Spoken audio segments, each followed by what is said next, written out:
duduk kak. Ya, sih kak. Wah, cantik sekali. Kakak apa kabar? Alhamdulillah baik kak. Alhamdulillah. Baik, perkenalkan, saya Rahimi Elinsia, seorang ahli gizi di rumah sakit ini. Kalau boleh tahu dengan kakak siapa? Kakak Mutia. Kakak Mutia, usianya berapa? 19 tahun. Oh, 19 tahun. Masih remaja ya kak ya? Baik. Kakak tadi usianya 19 tahun. Kemudian saya mau tanya, kedatangan kakak ke sini, apa yang bisa saya bantu? Untuk mendiskusikan penyakit saya yang dahulu. Penyakit apa itu? Anemia. Oh, kurang tidak. darah. Ya sudah, tidak apa-apa. Baik, kita mau melakukan antropometri untuk mengukur tinggi badan dan berat badan kakak dulu, boleh? Boleh. Oke. Baik kak, kita ukur tinggi badannya terlebih dahulu ya. Ya, baik. Ya. Baik. Tidak boleh ada ini, ya. Maaf ya. Ya.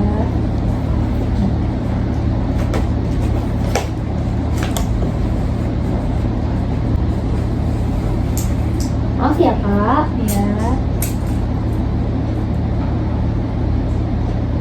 Oke. Terus.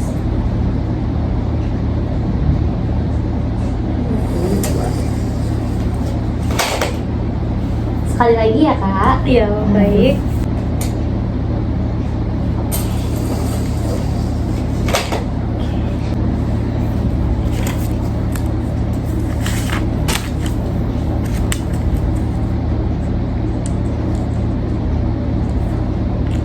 Sekarang kita ukur berat badannya ya. Ya. Baik, sekarang kakak boleh di atas timbangan. Oke. Iya. Tarik nafasnya kak. Buang. Oke. Kita lihat ya kak. Oke, 48,5. Oke, silakan kak, kedua kali.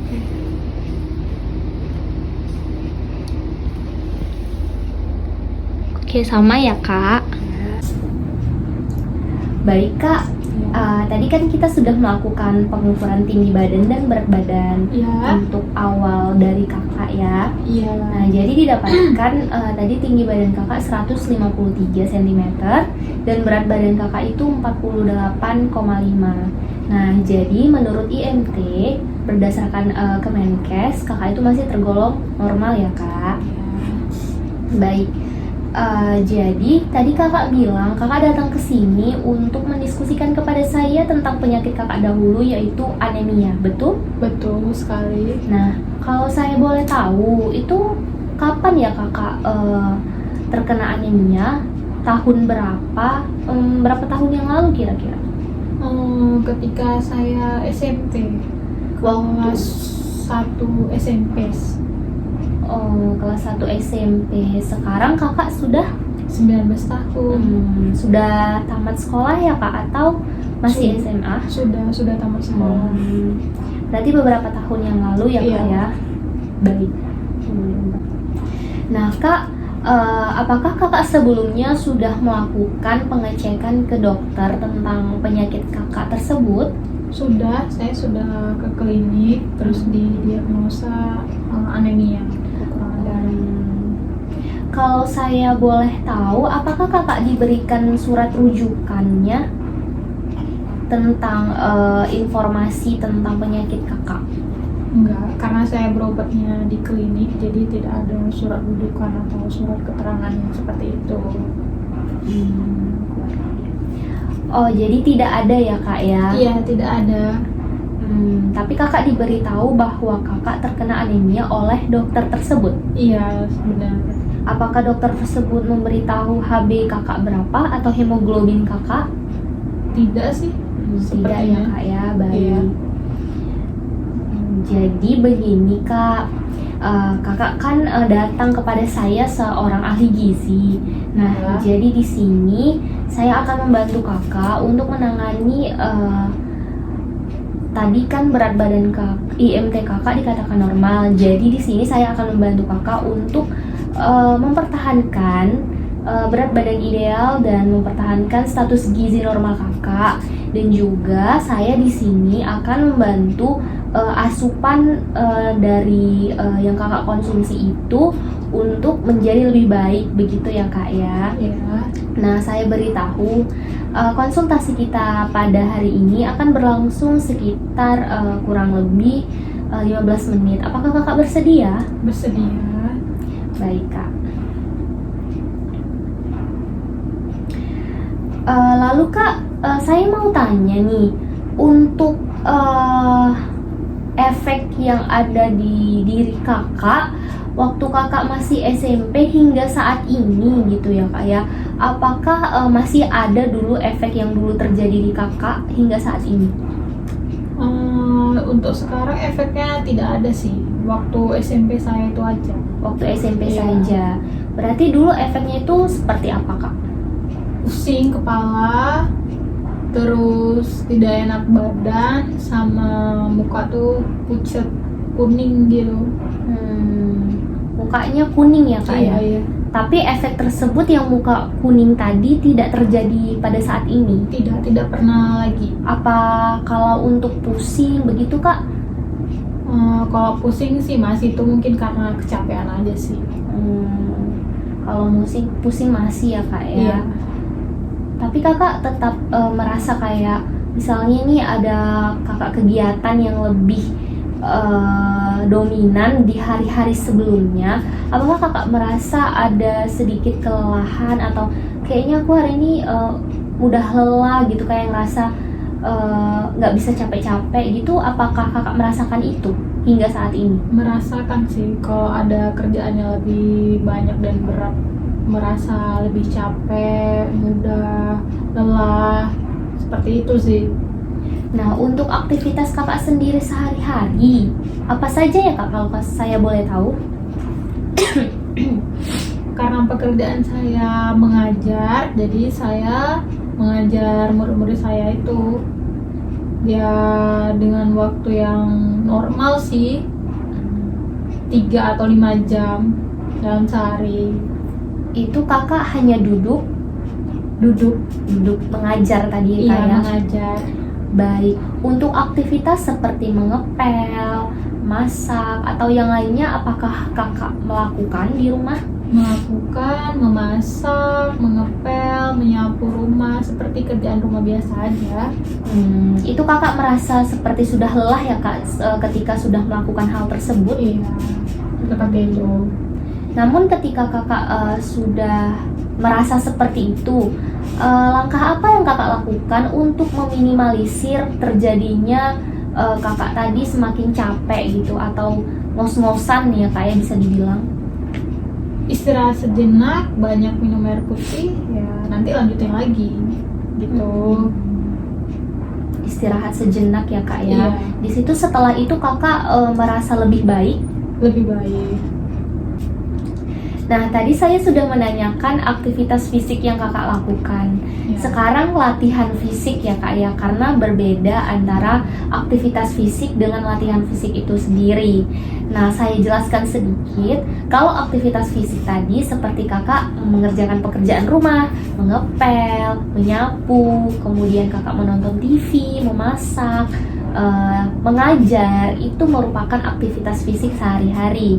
Nah, untuk latihan fisik itu kakak seperti misalkan jogging, atau kakak zumba di rumah, atau kakak melakukan peregangan-peregangan di rumah. Apakah kakak sering melakukan itu, jarang, atau tidak pernah?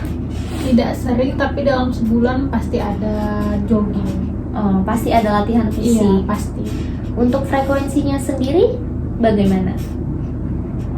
Sebulan sekali. Sebulan sekali. Iya. Maksudnya untuk menitnya atau berapa jam mungkin? No, atau berapa menit kakak melakukan jogging? Mungkin 1 atau 2 jam. 1 atau 2 jam itu intinya sebulan itu ada ya kak? Sebulan itu pasti ada. Oke. Kemudian Kak, saya mau tanya lagi nih tentang asupan dari yang konsumsi yang Kakak asup gitu ya. Saya mau tanya tentang asupan yang Kakak konsumsi gitu, tentang makanan yang Kakak konsumsi. Nah, untuk beberapa tahun yang lalu waktu Kakak masih SMP, apakah Kakak masih ingat makanan yang sering Kakak konsumsi sehingga ngebuat Kakak itu jadi kayak makin memarah kondisinya? Mungkin karena kurang makan sayur dan buah. Jadi mungkin karena sering lebih ngemil, jajan, mungkin itu sih karena waktu masih kecil ya. Jadi nggak terlalu dengan sayur-sayuran dan buah-buahan gitu. Kakak tidak suka sayur dan buah dulu ya Kak? Iya, bukan tidak suka sih, tapi jarang. Jarang mengonsumsi sayur dan buah. Iya. Tapi Kakak tetap mengonsumsinya walau sedikit. Tetap. Oh begitu. Intinya di sini adalah jarang ya Kak ya, Jarang. bukan tidak suka ya. Iya. Oke baik. Untuk makanan yang jajanan gitu kan Kakak waktu masih SMP tuh dulu suka jajan-jajanan di sekolah. Iya. Menurut Kakak nih sekarang ya kan, pandangan Kakak sekarang semakin remaja, Kakak merasa jajanan yang Kakak konsumsi di waktu Kakak SMP dulu itu tergolong baik atau tidak? Tidak sih. Tidak ya Kak Karena ya? banyak lemak, penyedap rasa, micin, jadi itu kan nggak baik buat tubuh. Kalau saya mau tanya lagi nih dengan kejujuran Kakak ya, Iya. untuk kita bisa lebih dalam mendiskusikan tentang anemia tersebut dan untuk mengoptimalkan agar Kakak status gizinya semakin baik ke depannya. Iya. Nah, saya mau tanya, apakah Kakak sekarang masih juga suka mengonsumsi jajanan-jajanan yang Kakak bilang tidak sehat tadi di waktu Kakak masih SMP? Suka, tapi lebih dibatasi aja sih. Lebih dibatasi ya Kak ya. Oke, saya mau tanya, semalam Kakak mengonsumsi apa aja ya? Pagi waktu sarapan. Sarapan pagi semalam saya makan nasi sih, nasi Makan gurih. nasi ya Kak ya. Iya. Nasi gurih ya Kak Iya. ya. Itu isinya apa aja? Pergedel, apa tuh, kacang panjang di tauco, sama sambal kentang gitu sih, gitu aja. Kalau untuk makan siangnya Kak? Makan siangnya makan ikan gulai sama sayur bayam. Ikan gulai dan sayur bayam. Iya. Oke. Untuk makan malamnya apakah Kakak makan nasi? Makan malam sih jarang makan nasi, lebih ke roti aja sih. Kalau udah terlalu malam nggak makan nasi lagi. Jadi begitu Kak. Iya. Nah sejauh ini apa yang ada yang ingin Kakak tanyakan? Boleh silakan. Ada. Tadi kan kakak menjelaskan tentang anemia itu kekurangan asam folat dan B12. Vitamin B12 Iya. Selain dari zat besi, dia Iya. juga kan tadi anemia itu terjadi karena pembentukan hemoglobinnya tadi tidak optimal karena kekurangan dari zat besi dan juga asam folat serta vitamin B12. Ya. Jadi yang saya mau tanya, kira-kira makanan atau minuman apa yang bisa saya konsumsi yang mengandung asam folat dan B12 tadi itu apa? Oke, jadi makanan apa sih yang mengandung asam folat dan vitamin B12 begitu ya Kak ya? Iya. Nah, kan tadi saya udah jelaskan bahwa zat besi itu adanya itu seperti ada di ikan, kemudian sayur-sayur hijau seperti sayur bayam. Begitu pula dengan asam folat. Asam folat ini ada juga di sayur bayam Kak. Kemudian ada di brokoli, sayur-sayuran hijau seperti yang lainnya itu seperti selada, kol, seperti itu Kak. Nah, untuk dari vitamin B12-nya itu Kakak bisa dapatkan dari daging seperti daging sapi, kemudian hati, kemudian dari telur, kemudian dari ikan seperti ikan tuna, seperti itu Kak. Baik. Sebelumnya apakah Kakak suka mengonsumsi makanan yang saya sebutkan tadi? Suka. Suka ya Kak ya? Iya, suka. Baik.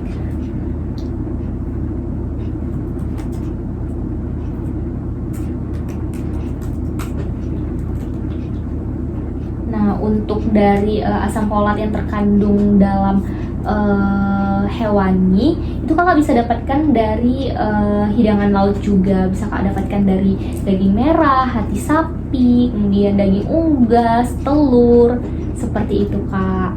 Dan Kakak mengonsumsinya itu saya sarankan bervariasi ya Kak ya.